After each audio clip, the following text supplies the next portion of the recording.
নমস্কার। আজকের অবতারণা শিবের 10 অবতার। আজকে শিবের 10 অবতারের কথা বলবো। যেমন বিষ্ণুর 10 অবতারের কথা আমরা জানি। মূল পর্বে এবার চলে আসি। শিবের প্রথম অবতার হলেন মহাকাল।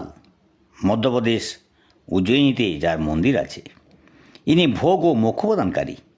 তার শক্তি বা মহাবিদ্যার নাম মহাকালী। ইনি ভক্তদের মনোবাঞ্ছা পূর্ণকারিণী। শিবের দ্বিতীয় অবতার হলেন তার। তার স্বশক্তি বা মহাবিদ্যা হলেন তারা।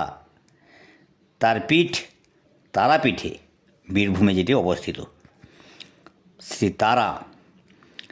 তৃতীয় অবতার হলেন বাল ভুবনেশ। তার শক্তি বা মহাবিদ্যা হলেন ভুবনেশ্বরী।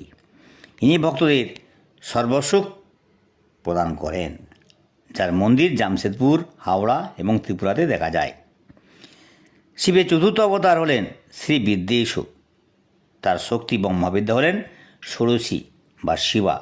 এই দেবীর 5টি মুখ, যথা তৎপুরুষ, সদ্যজাত, বামদেব, অঘোর ও ঈশান। ইনি আদ্যা শক্তি, ভদ্রেশ্বরে যার মন্দির আছে। শিবের পঞ্চম অবতার হলেন ভৈরব, যিনি ভক্তদের সমস্ত কামনা পূরণ করেন। তার শক্তি বা মহাবিদ্যা হলেন ভৈরবী। তিনি গিরিজা নামেও খ্যাত। বারাণসীতে তার মন্দির আছে। ষষ্ঠ অবতার হলেন ছিন্নমস্তক। তার শক্তি বা মহাবিদ্যা হলেন ছিন্নমস্তকা, যার ঝাড়খণ্ডে এবং বাঁকুড়াতে মন্দির আছে। শিবের সপ্তম অবতার হলেন ধূমবান, আর তার শক্তি হলেন ধূমাবতী, উগ্রতারা নামেও খ্যাত।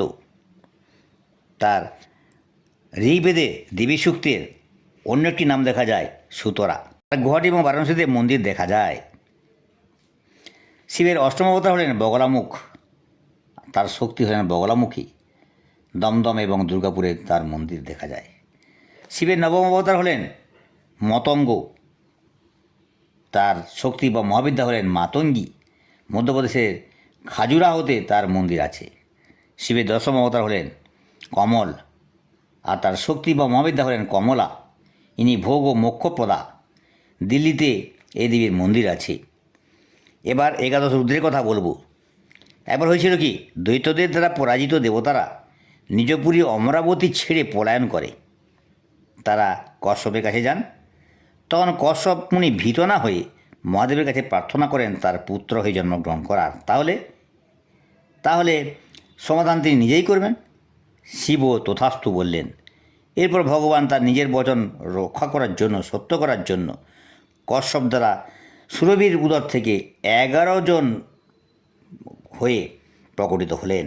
তারা হলেন 11 রুদ্র: কপালী, পিঙ্গল, ভীম, বিরূপাক্ষ, বিলোহিত, শাস্তা, অজপাদ, অহির্বুধ্ন, শম্ভু, চণ্ড ও ভব। এরা সকলেই সুরভির পুত্র। আজকে এই পর্যন্ত। আপনি যদি এই চ্যানেলে প্রথম দর্শক হয়ে থাকেন, তাহলে চ্যানেলটি সাবস্ক্রাইব